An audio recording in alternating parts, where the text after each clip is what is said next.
বলেছে স্ত্রী লোকের গুরু হয় পতি আপনার, আর অতিথি আইলে গুরু হন সবার। আমি তোমার কথা রাখবো স্বামী, আজ মা হয়ে নিজের সন্তানকে বিষ খাওয়াবো? অনেকদিন হলো সন্তানকে কোলে বসে কিছু খাওয়াইনি। আজ হিরণ্যকশিপুরের অজান্তে কৃষ্ণ ভক্ত কয়াধু আমার ওই বিষ মাখানো ফলের সঙ্গে একটা তুলসী পত্র দিয়ে দিয়েছিলেন এবং সন্তানকে কোলে বসিয়ে মা হয়ে মনে মনে সন্তানের কাছে ক্ষমা চেয়ে নিল। আর বলছে, ওরে বাবা প্রফুল্লাদ, আমার কোলে বসে এই প্রসাদটুকু তুই খেয়ে নে বাবা। মায়ের কোলে বসে হাসতে হাসতে বিষ মাখানো প্রসাদটুকু খেয়ে নিল। আজ কয়াধু বলছে, ওরে বাবা প্রফুল্লাদ, তুই আমায় একবার কৃষ্ণ নাম শোনা, কারণ আমি যে পাপ করেছি কৃষ্ণ নাম না শুনলে আমি যে মুক্তি পাবো না। তাই কয়াধুকে প্রহ্লাদ কৃষ্ণ নাম শোনাচ্ছে। কৃষ্ণজি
দেখ বাবা, তুই একবার দুটি বাহু তুলে কৃষ্ণ নাম করতো, একবার নেচে নেচে কৃষ্ণ নাম কর।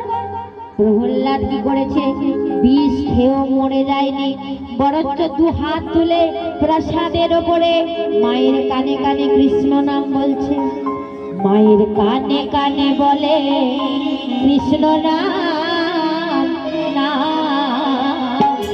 কানে কানে বলে কৃষ্ণ নাম, মায়ের কানে কানে বলে কৃষ্ণ নাম,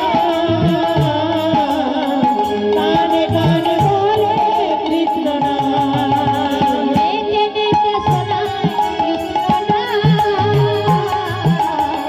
নেচে নেচে শোনায় কৃষ্ণ নাম।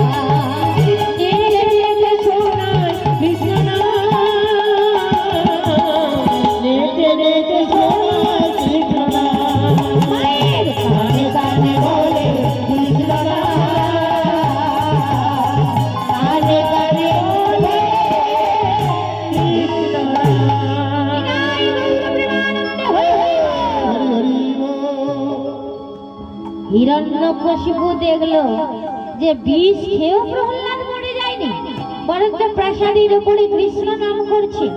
তাই প্রহ্লাদের চুলের মুঠিটা ধরে টানতে টানতে বাড়ির উঠোনের কাছে নিয়ে এসেছে। আর বাড়ির উঠোনের কাছে নিয়ে এসে বলছে, এই প্রহ্লাদ, তুই যে বলিস কৃষ্ণ কৃষ্ণ, বলতে পারবি তোর কৃষ্ণ কোথায়? বলছে, হ্যাঁ পিতা, কৃষ্ণ কোথায় জানো? কৃষ্ণ কোথায়, কৃষ্ণ কোথায়, কৃষ্ণ কোথায়, কৃষ্ণ কোথায়, কৃষ্ণ কোথায়, কৃষ্ণ কোথায়, কৃষ্ণ কোথায়, কৃষ্ণ কোথায়, কৃষ্ণ থাকেন কোথায় কোথায়, কৃষ্ণ কোথায়, কৃষ্ণ আমার কৃষ্ণ থাকেন কোথায় কোথায়, কৃষ্ণ কোথায়, কৃষ্ণ কোথায়। আচ্ছা পিতা, এই যে তুমি বললে বল তোর কৃষ্ণ কোথায়, কৃষ্ণ তো সকলের মধ্যে আছে, তুমিই তো বললে কৃষ্ণ কোথায়। ও, কৃষ্ণ সর্বময় বিরাজ করে আছে। হিরণ্যকশিপু বলছে, তাই নাকি? কৃষ্ণ সর্বময় বিরাজ করে আছে, তাই যদি হয় তাহলে বল প্রহ্লাদ, এই ফটিক স্তম্ভের মধ্যে কি তোর কৃষ্ণ আছে? প্রহ্লাদ বলল, হ্যাঁ পিতা, ওখানেও আমার প্রভু আছে। ভক্ত কথা দিয়ে ফেলেছে, আমি নাকি ওই স্তম্ভের মধ্যে আছি। তাই ভগবান আমার কি করলেন, ভক্তের মান রাখবার জন্য নরসিংহ রূপ ধারণ করে ওই ফটিক স্তম্ভের মধ্যে আবির্ভূত হলেন। হিরণ্যকশিপু আমার যেই না শুনল যে স্তম্ভের মধ্যে নাকি আমি আছি, তাই সঙ্গে সঙ্গে স্তম্ভ লাথি মেরে ভেঙে ফেলল। আর স্তম্ভ থেকে ভগবান নরসিংহ রূপ ধারণ করে বেরিয়ে এলেন। ব্রহ্মার কাছে যেইভাবে মনের বাসনাগুলি আদায় করেছিলেন, ঠিক তেমনি আকাশেও মানল না, মাটিতেও না, দিনের বেলায়ও না। সময়টা কি ছিল? গোধূলি লগ্ন, দ্বিকাল, দিনের শেষে রাত্রি শুরু। এমন সময়ে হিরণ্যকশিপুকে এই হাঁটুর উপরে রেখে নখ দিয়ে উদর বিদীর্ণ করে নিহত করেছিলেন। আর সেদিন ছিল নৃসিংহ চতুর্দশী।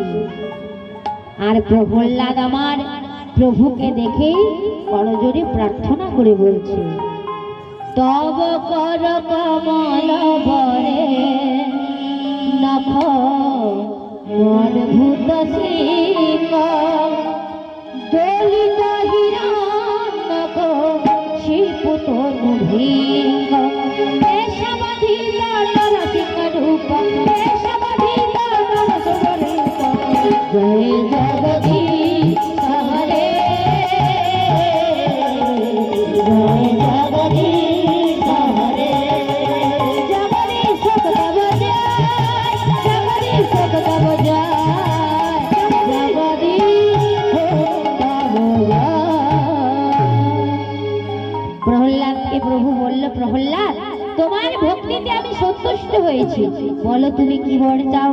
প্রহ্লাদ বলল, প্রভু গো, আমি আমার নিজের জন্য কিচ্ছু চাই না, তবে আপনি বারবার এই আশীর্বাদই করুন, এই বংশে, এই পৃথিবীর বুকে যত দুষ্ট প্রকৃতির লোক আসবে, বারংবার তুমি নিজ হস্তে উদ্ধার করবে। আর আমি যেখানে যে কুলে যাই না কেন, যুগে যুগে যেন তোমার নাম করতে পারি।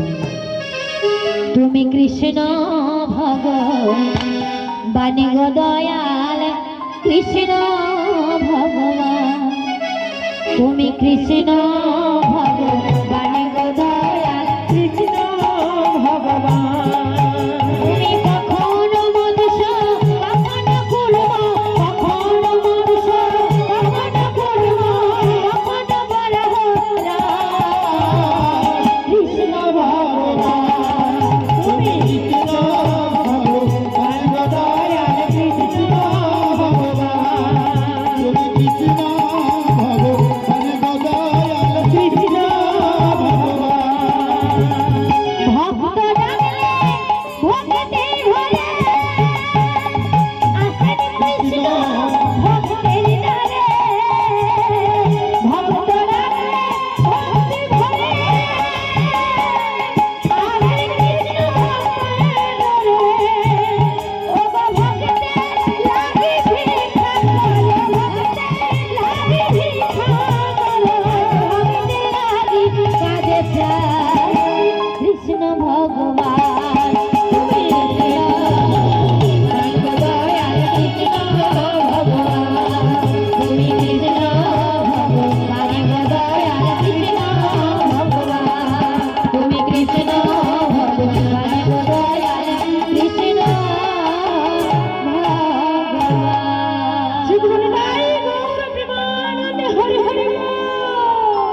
হিরণ্যকশিপুকে ভগবান প্রাণ গোবিন্দ আমার নরসিংহ রূপ ধারণ করে হাঁটুর ওপরে রেখে নখ দিয়ে উদর বিদীর্ণ করে নিহত করেছিলেন।